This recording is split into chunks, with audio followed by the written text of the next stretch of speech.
Om.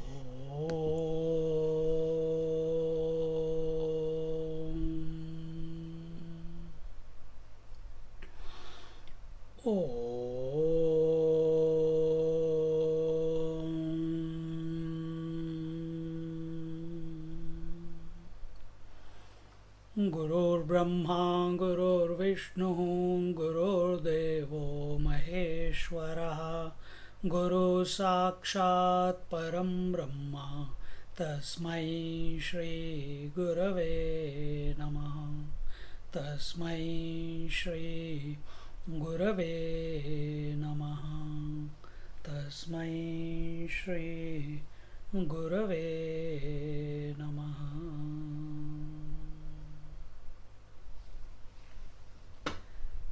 Today we are beginning Keno Upanishad, and this Upanishad comes from the Samaved,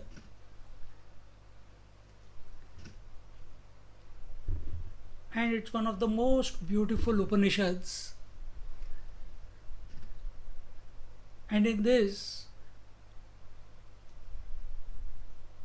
continuously again, the main topic that is given is Brahmagyan, and towards that all our doubts, all our I shouldn't say wrong approaches, all approaches are being refined so that we may come to know and be the truth. Upanishads are very clear. Shastra Maya or Shruti Maya, the mother scripture, is very clear. She doesn't deliver it on a platter to us. She coaxes us, she guides us, she inspires us to think differently. Not the way you are thinking in the empirical world, in this outside world, where 1 plus 1 is equal to 2, 2 plus 2 is equal to 4. Husband and wife come together and they have a kid. It's all systematic. We need the systemization, but that thinking has to be beyond logic, and it has to be beyond mere emotionalism.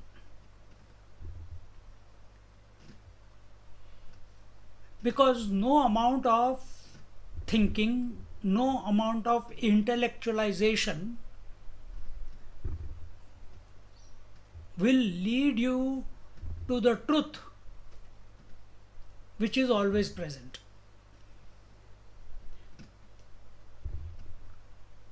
For the thinking to happen, there has to be a thinker.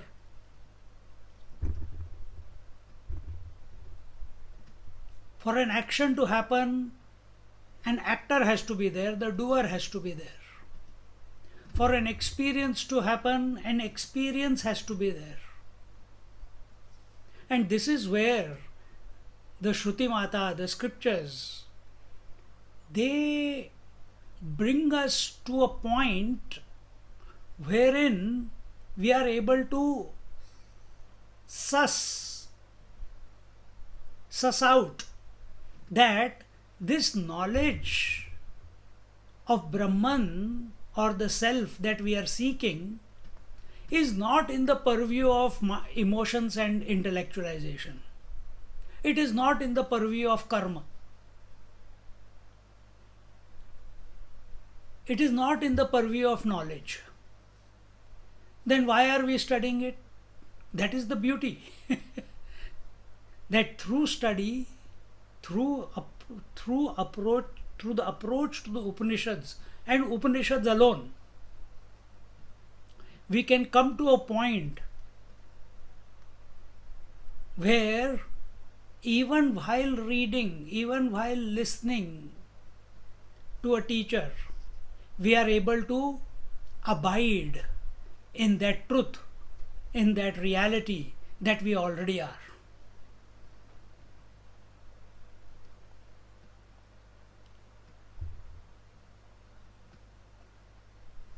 we as an individual, as a seeker, when there is no inquiry and mind is silent, then what happens? We go to sleep. Or we go into, as Bhagavatam says, we go into vacuity, into an emptiness, into a void. But is that our goal? Is our goal of nothingness? Or is our goal of experiencing ecstasy? And when you come out of the meditation, out of that deep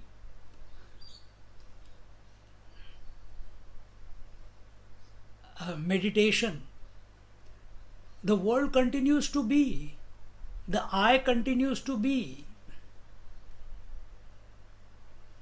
So this needs to be dissolved. And for that, the prerequisites that are given, that we'll be seeing as we go through the text, and there's a long commentary even before the proper text begins, to make sure that the student who has come to this Upanishad is well prepared. How? Mentally. How? Scientifically. His approach has to be correct. Only then the truth will be recognized, truth will be revealed. To whom? To him. Where? In himself. As himself.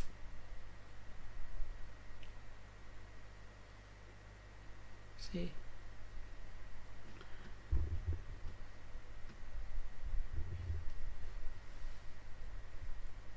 So this Upanishad is a dialogue between the student and the teacher, and it begins with a prayer, and Om Tat Sat Brahmane Namaha Keno Upanishad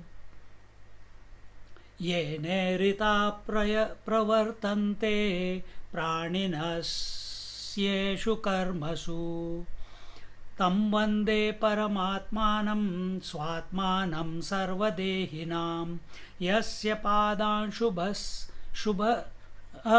Yasya Padanshu Sambhutam Vishwam Bhati Characharam Purnanandam Gurum Vande Tam Purnananda Vigraham. Probably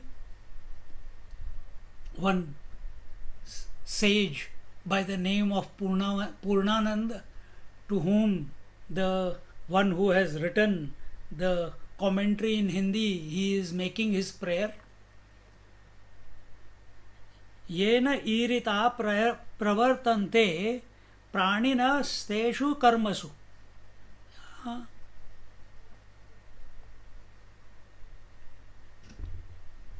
This reality is pervading the entire pravartante. It is a homogeneously, it's eminent, where among all beings.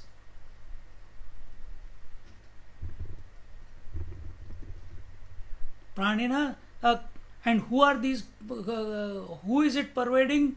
Who are Sweshu Karmasu, who are what you call, you can say, addicted to karma. And here, even though the truth, the reality is continuously, without a break, pervading the karta, the doer, because of his obsession with the world, because of his obsession with the karta bhava, with the obsession of doership, which brings about the ego, bring about the arrogance that I am doing, which brings about this bhava that if I don't do, how will I get a result? He is unable to realize that this reality is, even if he doesn't do it, does anything or does anything or doesn't do anything. It is pervading him. Tam Vande Paramatmanam, that immanent reality, that Paramatma, which is none other than the Swatmanam, Swa Atmanam. Paramatma is at the infinity level, Swatma, Swa Atma is at the individual level. The essence of mind is the essence of the whole universe. And remember, universe is not only the waking universe. We are very clear. The student must be clear that the universe is waking, dream, deep sleep put together is one universe. Or all the three put together is one, is the universe. Otherwise, you will take only 1/3 of your experience of life to be the universe, and the other two, they are figments of imagination. And deep sleep, dream is figment of imagination. Deep sleep, I don't know what, there's nothing there.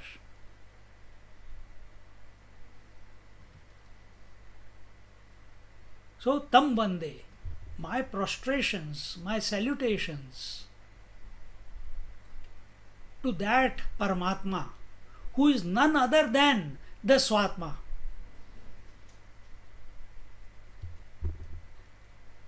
My salutations to that transcendental reality, which alone is expressing as the self within. Tam Vande Paramatmanam Swatmanam Sarvadehinam, which is expressing as the self of all bodies. Just as, imagine this prayer is being made by a pot, and the pot is making the prayer, the pot space is making this, saying this prayer, that Tam Vande Paramatma, my prostration, salutations to the total space, which is expressing at the same time through all the pot spaces. Is there any difference between the pot space and the total space? No.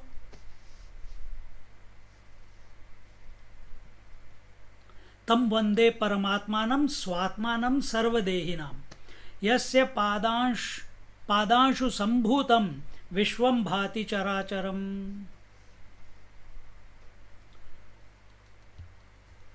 Remember the words we used, Sambhuti and Asambhuti? Asambhuti was unmanifest, Sambhuti was manifest. And where is this manifest creation? Yasya Padanshu, it is at its feet. It is surrendered at its feet, it is expression of his feet, it is pervaded by his feet, whichever way you put it. That's up to your, your imagination, your bhava. Yasya Padanshu Sambhutam Vishwam Bhati Characharam. This moving and unmoving universe. Vishwam, the manifest world, and the moving and the unmoving manifest universe. So when we say manifest universe, manifest will be what? Waking is also manifest, dream is also manifest, and deep sleep is also manifest. From this point, from Avyakta point of view, Avyakt will be the total unmanifest. And when Avyakta manifests, is manifests as Sattva Rajas Tamas, and Sattva Rajas Tamas is equal to waking, dream, deep sleep. This is the manifestation. Think differently, not in the same rut that deep sleep is unmanifest and waking and dream is manifest. No, we have to go back. We have to take, we have to get to a point where we go beyond everything and yet undisturbed by everything. Is it possible? यस्य पादांशु संभूतं विश्वं भाति चराचरं पूर्णानंदम गुरुम वंदे. पूर्ण आनंदम, पूर्ण complete anandam, bliss.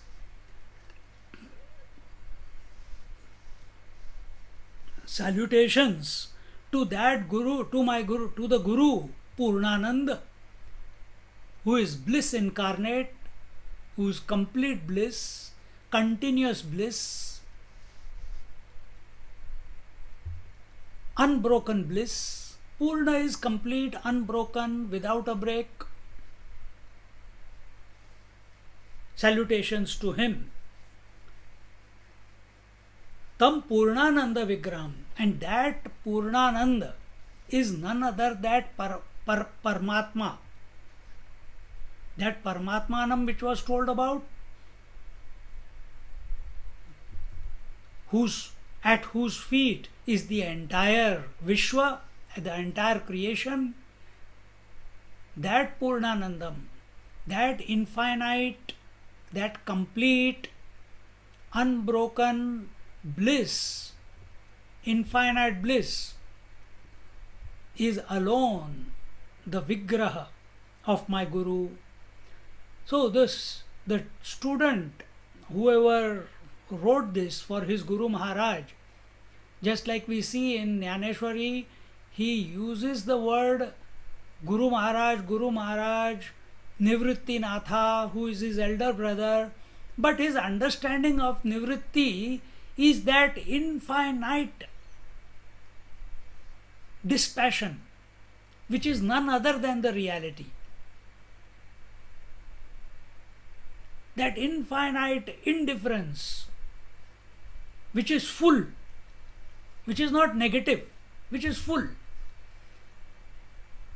Same way here, the prayer, the Mangala Charan, if you want to say, or the salutations at the feet of the Guru Maharaj, he is saying Purnanandam Gurum Vande Tam Purnananda Vigraham. That my Guru Maharaj is the Vigraha, is the deity, is the form of Purnananda itself. So he doesn't see that the Guru is an individual. This transformation in the vision has to come about. Just as Jnaneshwar Maharaj's vision has got transformed. He is as comfortable singing the glory of his Guru because his vision is everything is nothing but the Guru. And that Guru, who is infinite in nature, is none other than the Swatmanam. He has realized that. Same way this student also, he has realized that my Guru Maharaj, or the Guru Tattva, whichever way you put it, is the ultimate. See, you can have Guru, the infinite reality, either as Nirakar or as Sakar, with form or without form. And people usually keep fighting and create philosophies. We are the Upasakas of Nirakar Tattva. Others say we are the Upasakas and philosophers of Vishishta Advaita or Dvaita with form. Here there is no confusion. That Nirakar is alone Sakar, and that Sakar cannot be without Nirakar. The pot space cannot be without total space, and the total space alone is manifesting as the pot space, as if wave cannot be without water, total waters. Total waters alone are, this is Ishvara Advayavad. That total water is immanent in and through all the waves. So that Nirgun Nirakar Tattva, that infinite reality, formless, attributeless reality, alone is immanent in and through the Sakar, through the form. Isha, how is it immanent through the form? Ishavasya sarvam yat kinchit jagatyam jagat. So Vigraha means form.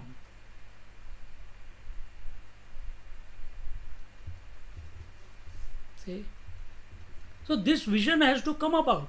This student has recognized, or it is a prayer, it's left to your imagination.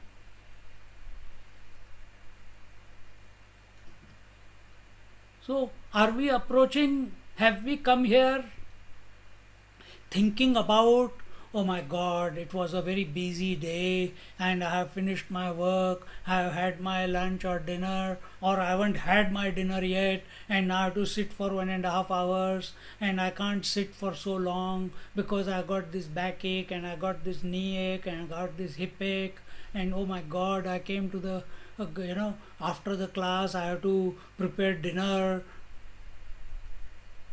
With all these thoughts, if we have come,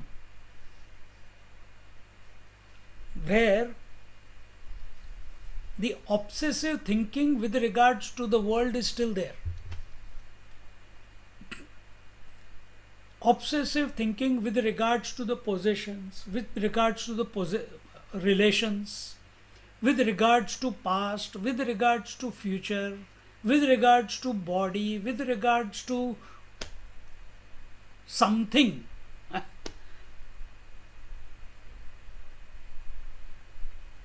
If this obsessive behavior is there, default setting, then we are not qualified for studying the Upanishad. We need to, Upanishad require a basic readiness. And what is that readiness? We have worked out in our life that nothing can be gained from this life. Nothing can be gained from the world. Because still today, what have we gained from the world? We eat, we become hungry again. We sleep, again we have to go to sleep every day. We think we have understood something. The moment we think we have understood, we have not understood. The moment we feel we are healthy, immediately ill health comes. Continuous change. There's nothing, there's no permanency. Not in our act. There cannot be any permanency in our action. There cannot be any permanency in our thoughts, emotions, convictions. If there is no permanence in there, you think this world will have is permanent, to which you are waking up every day and thinking it is the same world. This is obsessive behavior. Considering that you are waking up to the same world every morning and taking it to be real and living as such, as if there is a continuity from yesterday to today and today to tomorrow. The seeker who has come to the Upanishads, he is not obsessed about the world. He is not obsessed about the form. He is not obsessed with achieving anything in this life.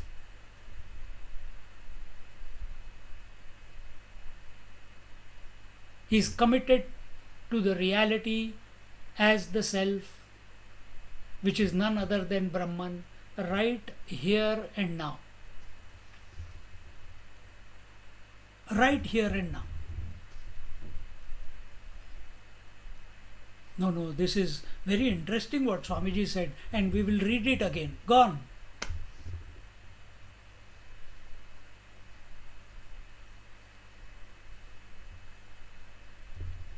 ये नेरिता प्रवर्तन्ते प्राणिनः स्वेषु कर्मसु तं वन्दे परमात्मानं स्वात्मानं सर्वदेहिनां यस्य पादांशु सम्भूतं विश्वं भाति चराचरं पूर्णानन्दं गुरुं वन्दे तं पूर्णानन्दविग्रहम्.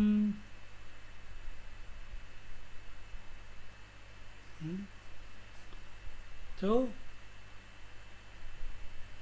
beings inspired by that infinite reality perform karma. Tam Vande Paramatmanam Swatmanam Sarvadehinam. That prostrations to that reality. In the previous verse, it was inspiring one without whom karma is not possible. But to that infinite reality, which is Paramatma, which is expressing as the Swatma, which is expressing as the self in all the bodies. Yasya padanshu sambhutam vishvam bhati characharam, and this entire manifest creation, which is the moving and the unmoving creation, it is at the feet of that reality, and that in other words, at feet of the reality, that reality is immanent in and through the entire creation. It's like all the ornaments are at the feet of the gold. It's a way of speaking.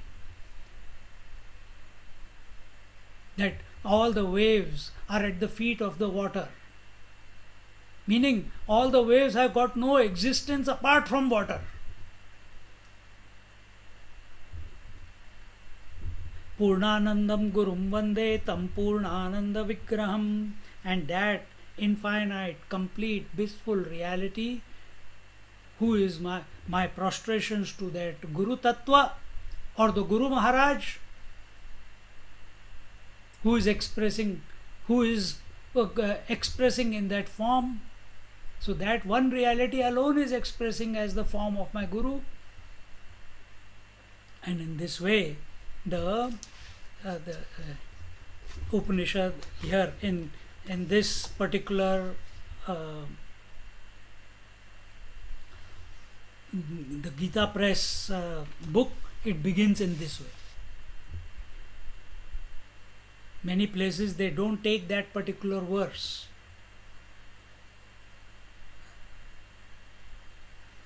Now the Shanti part. This is the first one.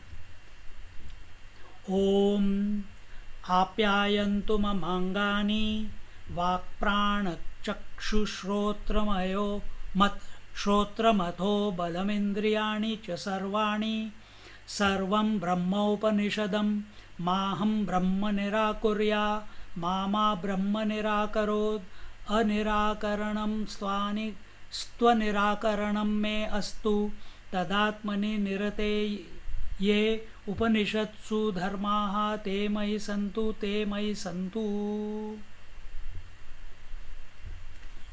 Here it is, just one moment. Why the tune didn't come? Maybe there is no tune.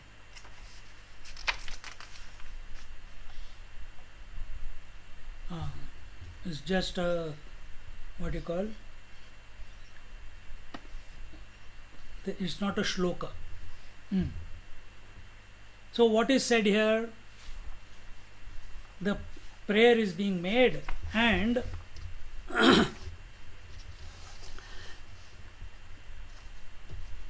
when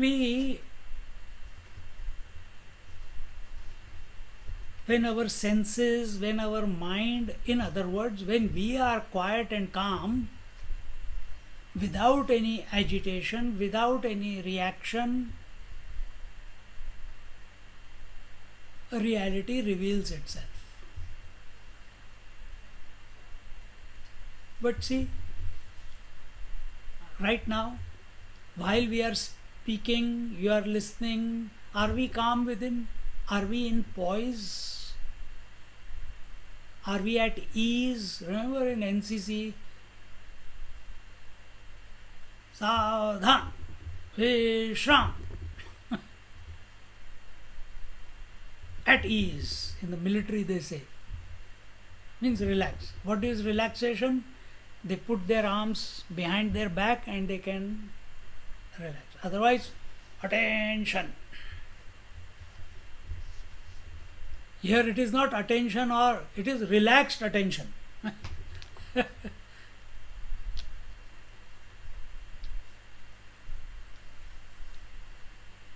And when are we calm and quiet? When are we calm and silent? Calm and quietness cannot come about by, remember, we have told you many times, we'll keep repeating it. As Yoga Sutra tells us, Patanjali Yoga Sutra tells us, Kshipta Vikshipta Moodha Kshipta Vikshipta Ekagrachit and Niruddha.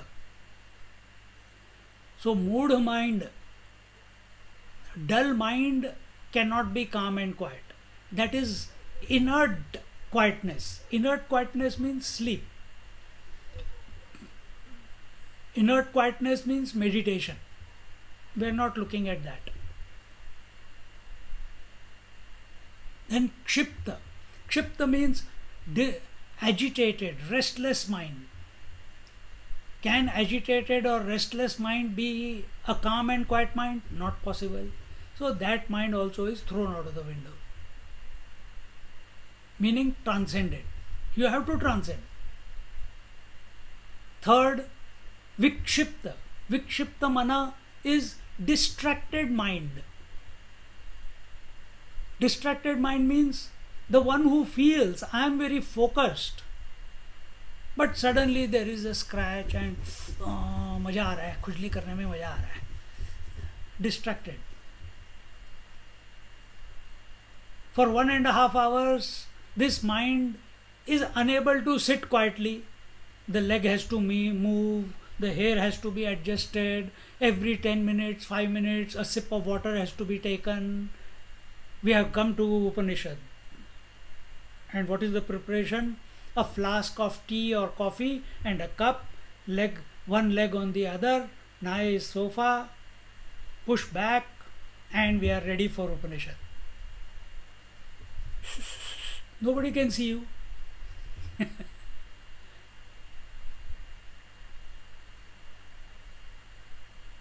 Nothing wrong with it. But if that is the prerequisite for listening to Upanishad, then you are more focused on taking a sip and to hydrate yourself every 5 minutes than to hydrate yourself with the Upanishad.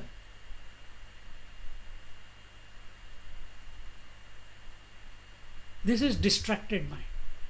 You feel that you have understood everything, but it's still not clicking. Why? Distracted mind. And majority of the seekers are in this. Till the search is objective in nature, till the search is still sattvic and the search is on, you are distracted.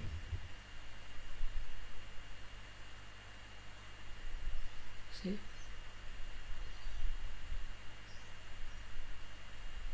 Then what is required? And the Niruddhamana is no mind. We are not looking, that is automatically disqualified. Then what do we need? Ekagra Chitta Mana. Ekagra Chitta Mana means a single pointed mind, a focused mind, a concentrated mind. Such condition of mind brings about the calmness, the sereneness, the tranquility, the quietude, without dullness, without agitation, without restlessness, without vacuity or void, without void. You are conscious and you are focused. And it is not a forceful focus, it is a relaxed focus. Gentle, effortless.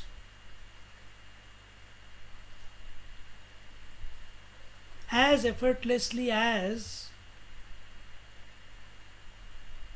a mother takes care, nourishes a child from morning till evening. Lot of efforts are required, but she is in the flow, but her focus is never away from the child. If there is a tense focus, then instead of while performing an operation, your hands will be shaking. What happens when you are operating on someone else? Then operation goes well. I am talking about a surgeon or a dentist. If the operation is of someone else, no problem. But when operation or the tooth has to be fixed of someone who is dear to you, then doubts come, then stress happens, then sweat comes, then tension comes about. So what happened? How come? This has to be, I'm giving you this example so that we differentiate. It has to be relaxed focus. Focus with awareness. Single pointedness with awareness.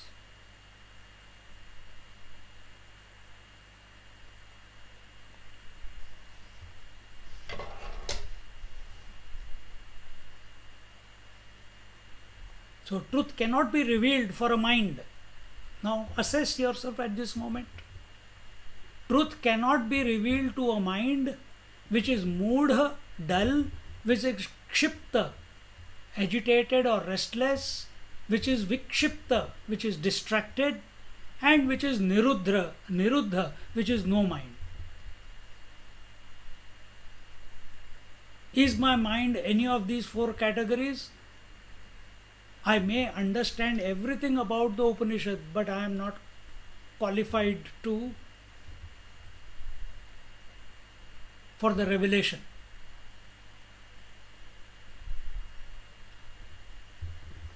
Then what is the qualification? Ekagara chitta mana.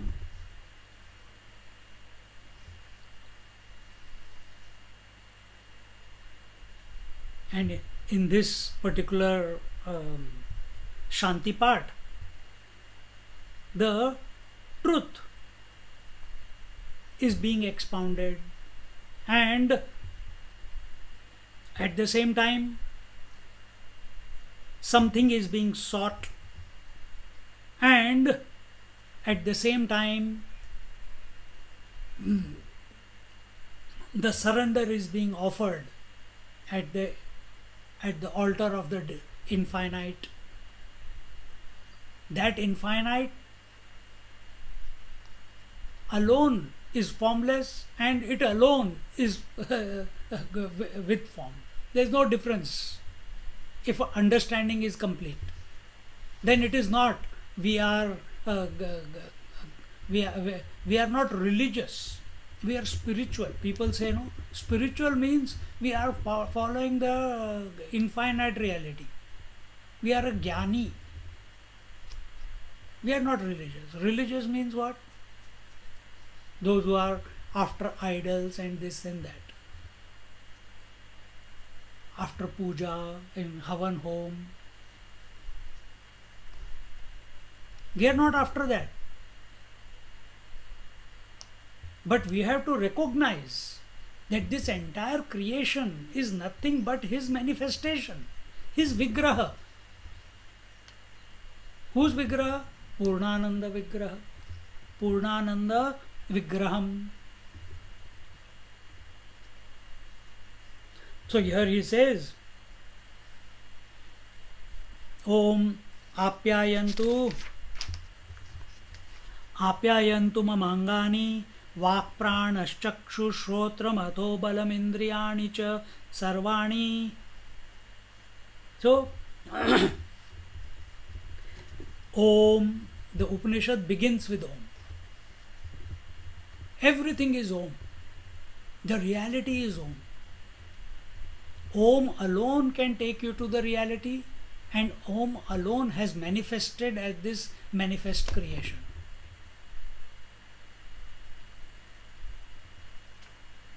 He who knows Om,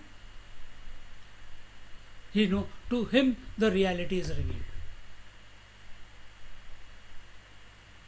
So by chanting the syllable Om, which is the natural sound of the creation, out of that Om expanded to become the vowels a, a, I, u, ru, ru, e, I, o, au, aha. These are the natural sounds. Vowels are natural sounds. In English it's only a, I, o, u. Sanskrit breaks them up into further. And then comes the consonants. They are also expressions of the Om alone.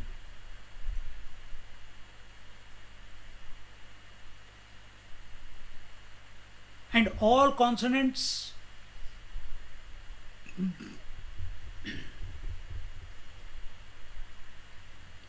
are specific expressions within this creation. I'll just give you few.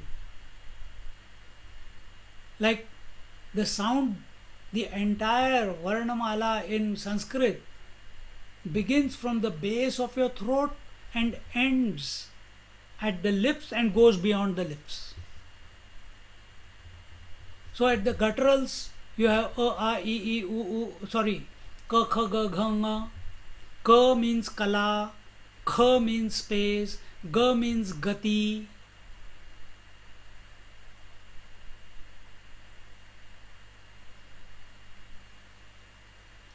So every alphabet in Sanskrit,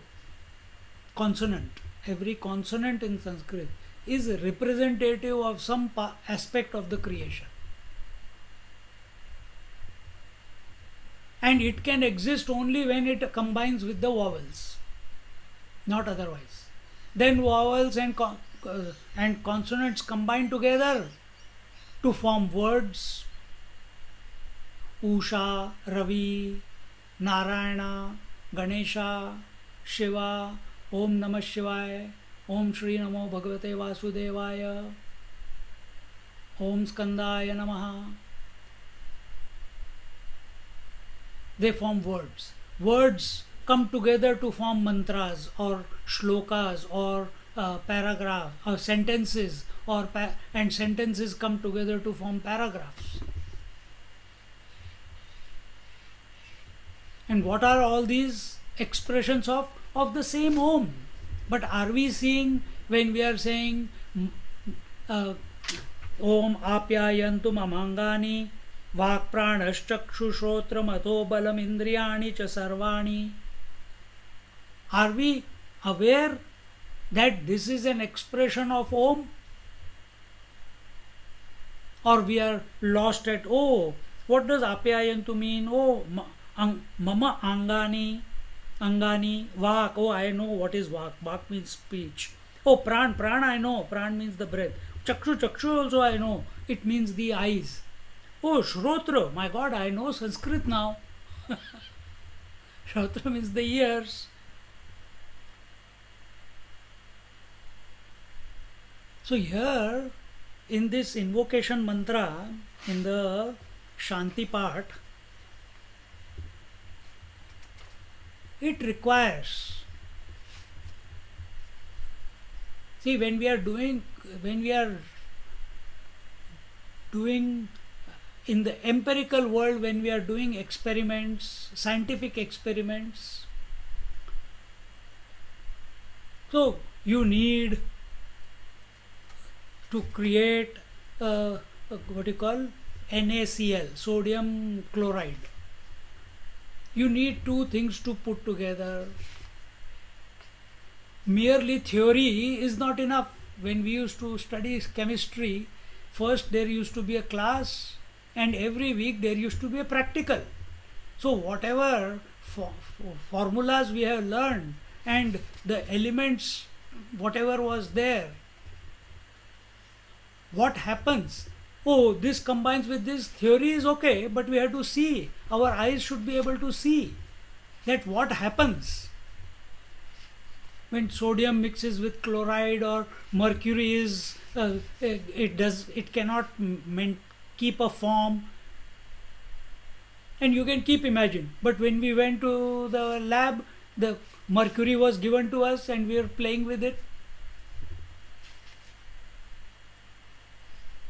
See?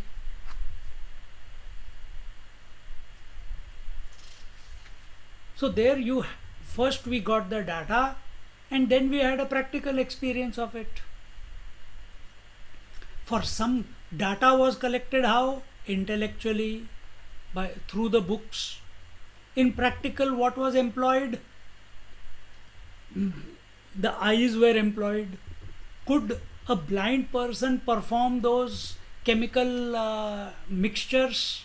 Not possible. Those who are doing mechanical drawing, we learned the angles and the 3D effect and the 2D effect, and then we were given, suppose this bottle is given, okay, draw the bottle from top view, draw the bottle from the bottom view. You have to imagine. Now you have to put it into practice. Now, can I go below the bottle and see how it looks? Not possible. Not possible. Without leaving my place, how will this book or this building look like from 10 o'clock position or 2 o'clock position? Without leaving your desk, you have to work it out. So now, mere theory is not enough. Mere eyesight is not enough. Now you have to click in your imagination, your ability to see, which is not obvious, isn't it?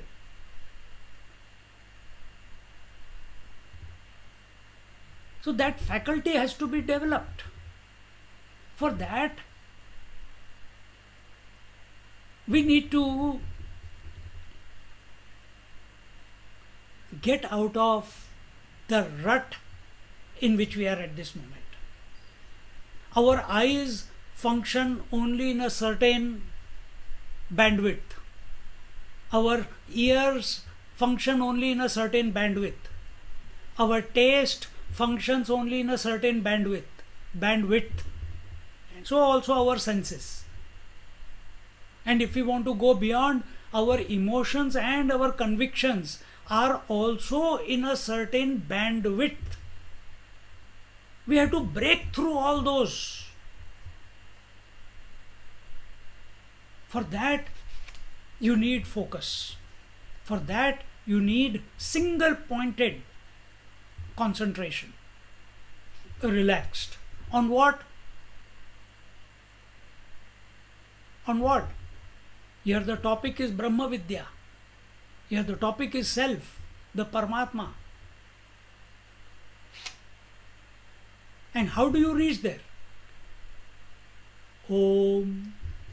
So by chanting the Om, we are invoking the infinite reality. Whether through the formless or through the form, does not matter. Begin somewhere.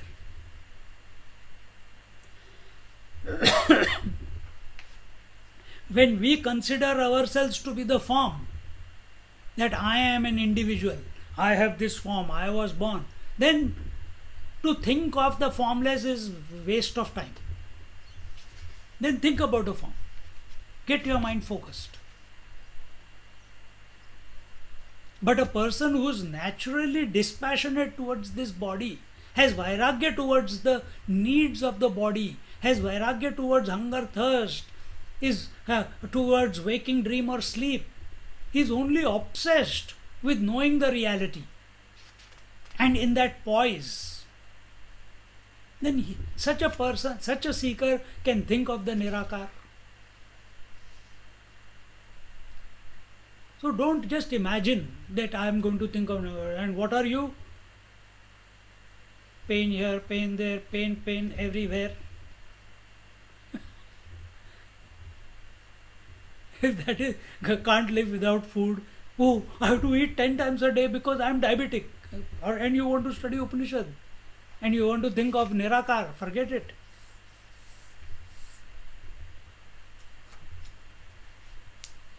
Forget it. It's not possible.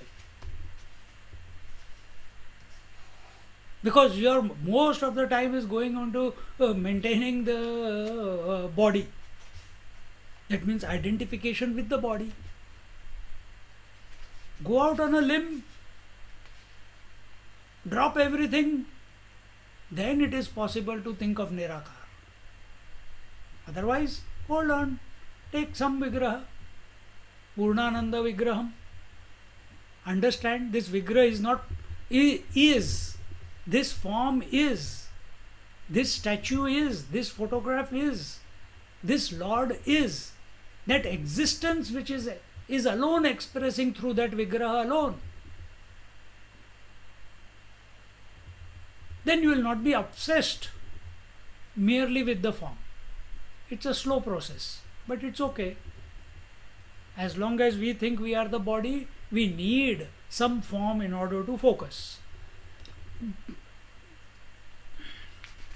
And how do you focus on that?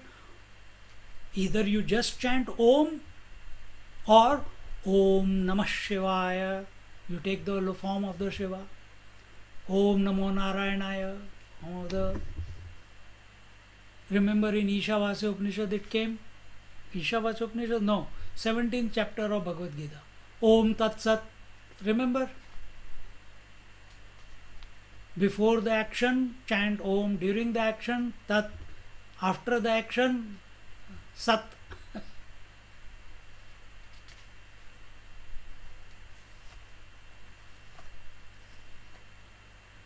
And even if we are chanting Om Namah Shivaya, Om Namo Bhagavate Vasudevaya, if we are doing sincerely, if you have practiced this in your life, the Japa Sadhana, you will have come to this realization. Eventually it ends up in Om. Because Om Namah Shivaya. Namah Shivaya is going away from Om.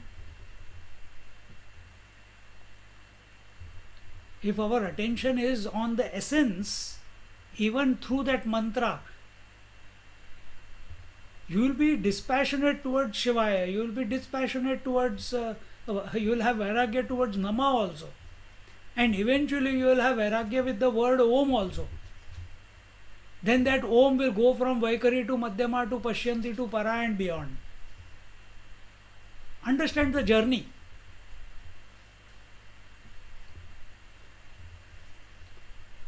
So Om, Apyayantu, Apyayantu, may we grow, may Om give us the vitality, the vigor, or nourishment to what? Mamangani, to my body. The seeker is saying. And to my limbs, Angani, and Vak, to my speech, Pran, to the vital airs, Chakshuhu, to my eyes, Shrotram, to my ears, and then Athaha Balam Indriyani cha Sarvani. Athaha, then the strength to my senses and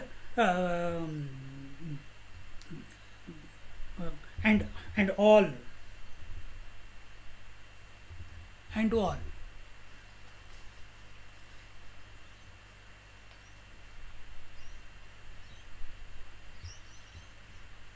So may they be nourished. Nourished means what?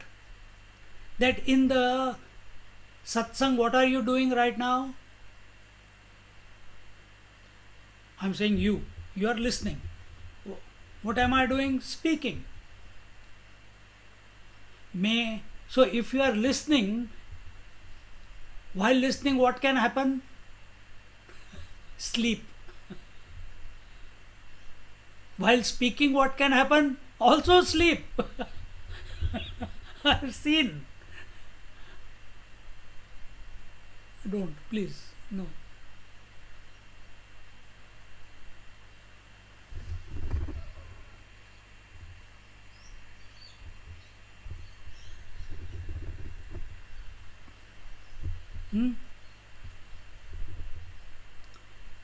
Sleep can happen, distraction can happen, eyes are out of focus, or suddenly while listening we are imagining. Success is possible only to those who are committed, who are focused, and for that focus, first at the indriya level, at the body level, so at the karmendriya, speech, when it says speech, speech means speech, hands, legs, anus and genitals. This is the 5 organs of action with which we interact with the world. Then 5 organs of perception with which the world comes to us. We perceive the world. Mind experiences the world. And intellect owns it. See, because I is in the intellect, no? It owns the everything.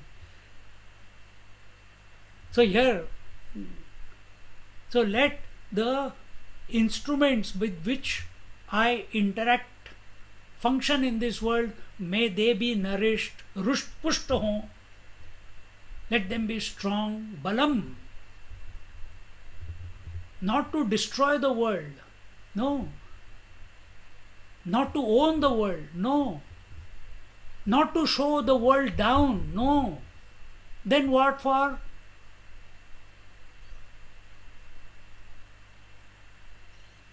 Then why do I want my organs of actions to be strong? So that whatever I am engaged in, I do it fully.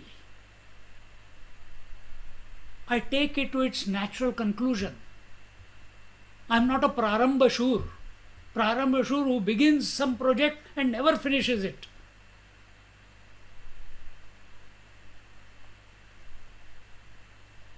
See? Are we one of those? That we begin something and are not able to complete it?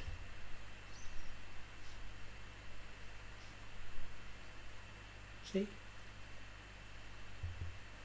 So I want to go to Tirth Yatra. Where are you going? Girnar. Why you are going there? Oh, Dattatreya Paduka, 10,000 steps I have to climb. Okay, chalo, let's try. Let's go to Dandenong 1,000 steps. At least you'll come to know. No, I don't have to go there. I know, when I go there, Lord, by Lord's wish it will happen. By Lord's wish. Without you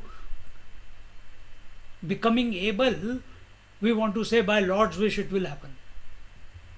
No, come, let's go to Dandenong. Let's see if 1,000 steps. And if you have been to 1,000 steps, the stretch, the climb from where the 1,000 steps begin, that itself is a bit arduous. And many people who come with me, they get exhausted just before they start the 1,000 steps. And they come back. Young ones, half my age. What to talk about 1,000 steps?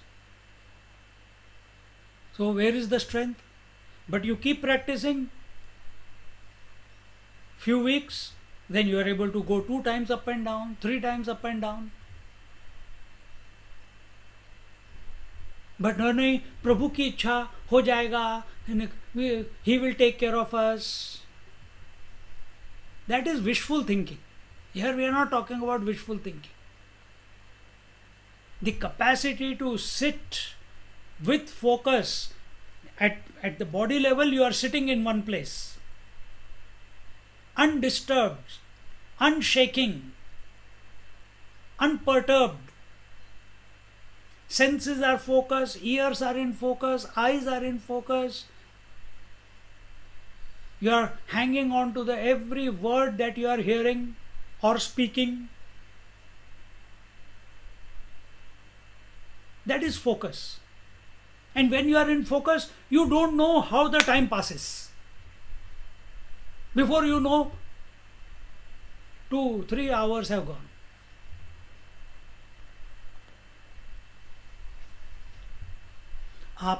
ओम आप्यायन्तु ममांगानि वाक्प्राणचक्षुश्रोत्रम् अथो बलमिन्द्रियाणि च सर्वाणि.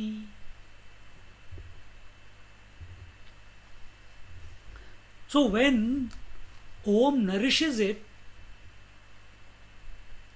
nourishes what? Our organs of action and organs of perception, then they are purified, they are alert, they are healthy. Then whatever job is given to them, they will perform it without complaint.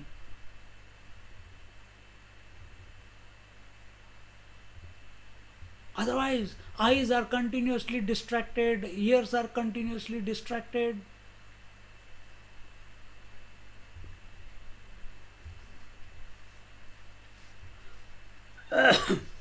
So may, Om, may all my limbs be perfect in their function, apyayantu. And in this way, Sarvam, what is the next one? Sarvam Brahmaupanishadam. Sarvam Brahmaupanishadam. Upanishad says everything is Brahman. Everything in the world is Brahman. This vision we have to develop. For that you need your eyes to see beyond their own parameters that have been set. Ears have to hear that which is not pronounced. Eyes have to see that which cannot be seen. See? For that we have to build up this faculty. And this faculty is developed only by single pointedness. This faculty is developed only by invoking the infinite reality to nourish us. Because we are students of the Upanishad. And we have come to this conclusion that answers are not there in this world. Answers are in the Upanishad. This conundrum of life, the secret of life, Guhya Yoga, Guhya Jnana, this reality, it is hiding in the cave of the heart.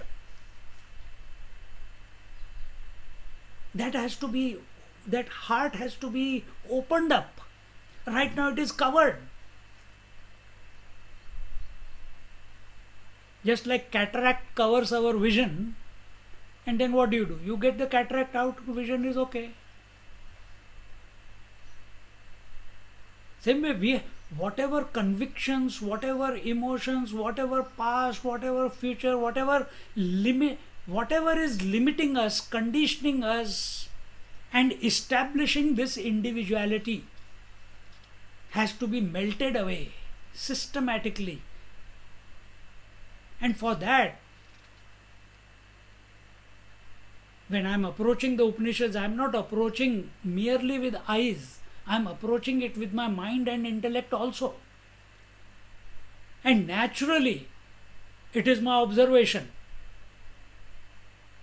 that naturally this intellect and mind are extroverted. And in order to make them do a U-turn, I need them to be nourished so that they focus on that which is immanent. They focus on that which is beyond form. They focus on that which is beyond word. They focus on that which is beyond imagination. For that, I need grace, I need blessings, I need strength, I need the correct atmosphere within. For that, the seeker is praying to Om.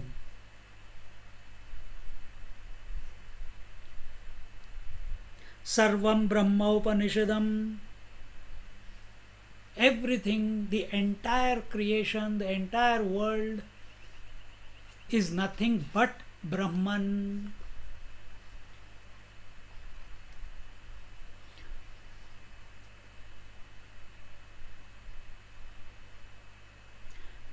And which Brahma is this? It is that Brahma, it is that Brahman which the Upanishads are talking about. It is not that Brahma which the Puranas are talking about.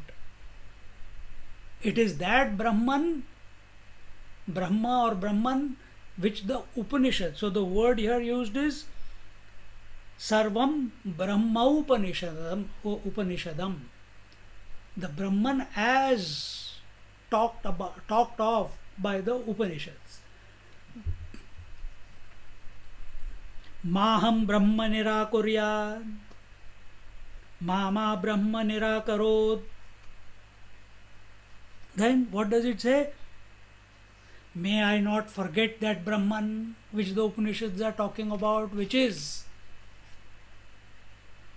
in and through, immanent in this world. May I not forget that. But because don't forget, you are as the body, you are part of this world. As the organs of action, as the organs of perception, as mind, intellect, these are all bodies, the Panchakoshas, and all these Panchakoshas are part of this world.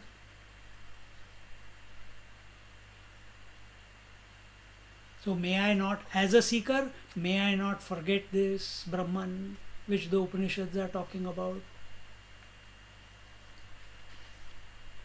And may Brahman not forget me. May it not ignore me. May I not ignore the Brahman, and may Brahman also not ignore me. This is a special disposition. Parents keep telling children, how much we had done for you. Hope you also do the same when we grow old. It's like that. Parasparam bhavayanta. But the children are seeing, man, my parents are telling me to take care of them because they took care of me, but they didn't take care of their parents. They migrated to Australia. I will also migrate somewhere else. Why should I take responsibility? They have enough money. I want to live my life free. They didn't take care of their parents and they expect me to take care of them. Their parents also must have told my parents the same thing, that we have taken care of you, you also take care of. That is our sanskar. That is our tradition. That is our Hindu culture. But observation shows you something else. Data that is being collected is totally opposite to that which is being theorized as sanskar.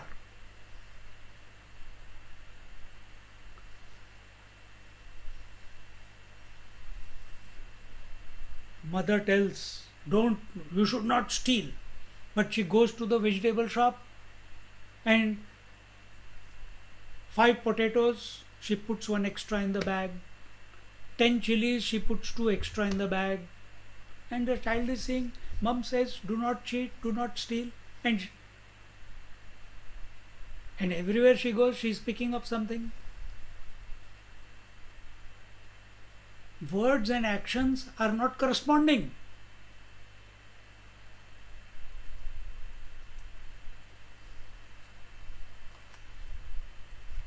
So when I am saying, may I not forget Brahman, oh Brahman, may you also not forget me. Help me to keep remembering you all the time. Maham Brahma Nirakuryan, Mama Brahma Nirakarod.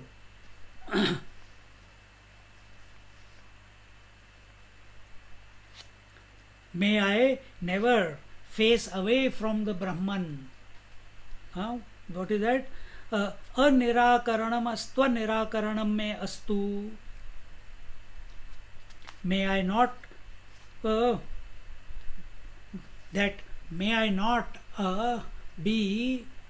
may I not give up on Brahman, and may Brahman not give up on me. Now that Brahman can be Nirakar or Sakar, it does not matter. Begin somewhere. Have this pure, true, unshaking conviction that you have not been forsaken, that He is always there.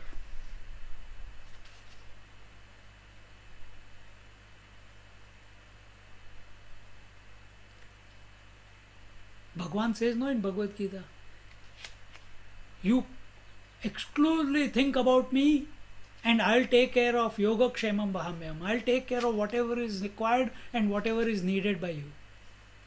I'll protect what you have and I'll give you what you need. But for that, what is the price to be paid? Exclusively means single pointedly. Exclusive means to the exclusion of everything else, you have to be focused on the Lord.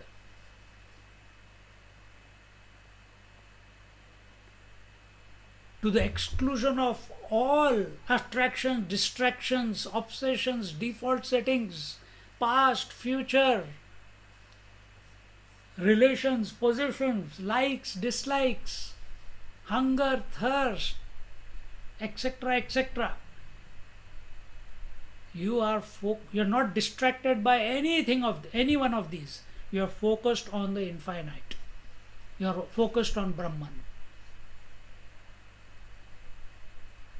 Okay.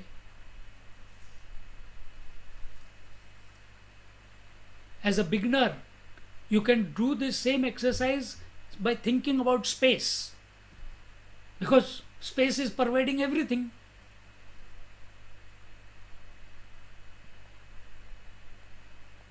Develop that acumen in and through all your activity, never to forget space.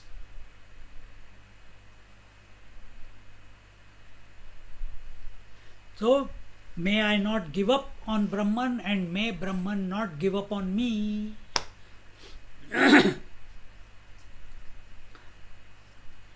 In other words, may I not deny Brahma, the Brahman, the reality, and may the reality deny me.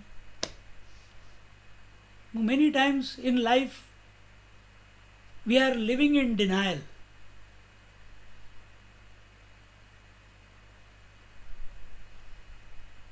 This cannot happen to me, that cannot happen to me. Accept that one reality. Then, what is the next part? Tadatmani nirateye upanishatsu dharmaha.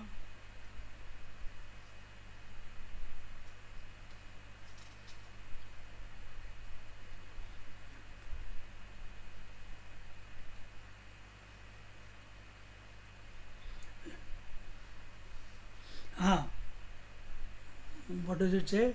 हाँ, अस्तु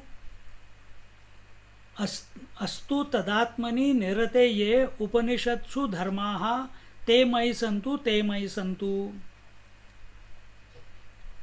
In this way, that uh, in this manner,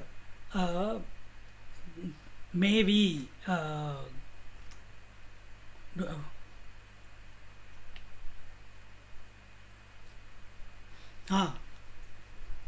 the dharma of the Upanishad that is being given, Upanishadsu dharmaha. What is the dharma of the Upanishad? What is the essence of the Upanishad? Brahmagyan. And that which tad atmani nirateye, and that which I am seeking, that which I am searching for, that I may reach that conclusion in myself, not outside, in myself. Te mayi santu, te mayi santu. Ki that conclusion, may it happen in me, may it happen in me. And in this way, may I delight in that, may I delight in that.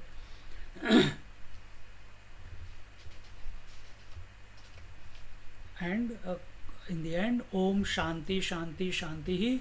The three Shantis are told: Adi Bhautik Shanti, Adi Daivik Shanti, and Adhyatmik Shanti. Adi Daivik, to may all the forces in this empirical world, may they be pacified. In other words, all those things that are which are within my power, may they not become a source of disturbance. May all those things which are not in my power, that is Adi Daivik, may they pacify, may they not be a source of disturbance. And Adhyatmik, may I not become a problem to myself by my thinking, by my approach, by my senses, by my thoughts. So may they also be, from within I may be pacified, so that I don't become a problem to myself. Om Shanti Shanti Shanti. Even if you take these three, Adi Bhautik, Adi Daivik, and Adhyatmik, if you just focus on these three, am I being disturbed by things which are in my control in the outside world? Drop them, don't be disturbed. Develop that acumen.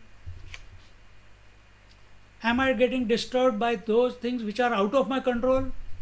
Then develop an acumen. That which is not in my control, then what's the point of worrying about it? Everyone is suffering from that. Everyone is benefiting from that. So no, don't put any thought on that.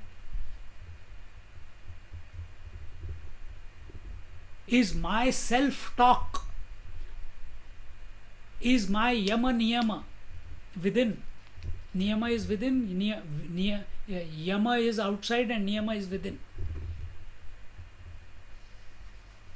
Are they becoming detrimental to my poise, detrimental to my focus on that one reality which is my essence, which the Upanishads are talking about? What Upanishads are declaring as the true dharma, the worthy goal to be realized? Let them also be pacified. Which philosopher, which religion talks to you in this manner? Only the Upanishads talk to you in this manner. There is no emotionalism here. There is logic, so that our intellect is directed. But it is clearly told, you have to go beyond logic. So you can't be obsessed with logic also. Bhav is required, no doubt. But bhav is required only for generating the intensity, generating the focus. For that, bhav is required. But you have to go beyond the bhav also.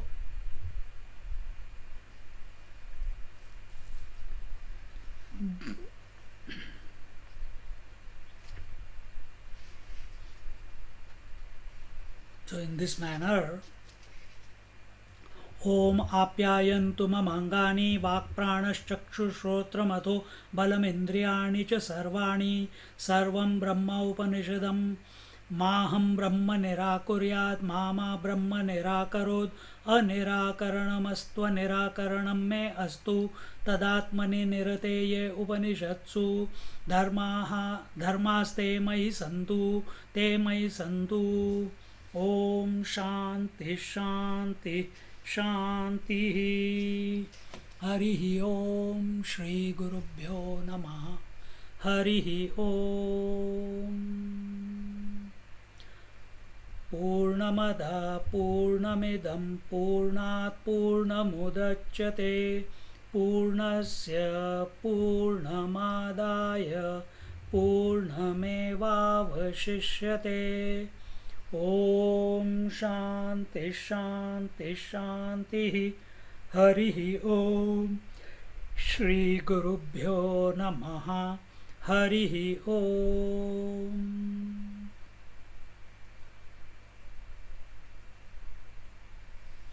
This prayer is required to go through the next few pages of commentary, which is an introduction to the proper Upanishad beginning. Wherein the pursuit of, remember in Ishavasya Upanishad we saw avidya and vidya. Same thing is being told here again, that it's a lost cause to live a life of karma and to live a life of pursuit of knowledge. Which knowledge? Objective knowledge is a lost cause. And how we have to transcend, or even while that they are going on, we are not available to them. We have to come to that point. Then the self reveals. We'll look at that in our next class. Om Shanti Shanti Shanti. Ho gaya na? Sit quietly for a few seconds.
Hari Om. Hari Om Swamiji. Hari Om. Hari Om. Hari Om Swamiji. Hari Om. Hari Om Swamiji. Hari Om Prabhu. Hari Om Swamiji. Hari Om Swamiji. Hari Om. Hari Om Swamiji. Hari Om. Hari Om Swamiji. Hari Om Prabhu. Hari Om. Hari Om.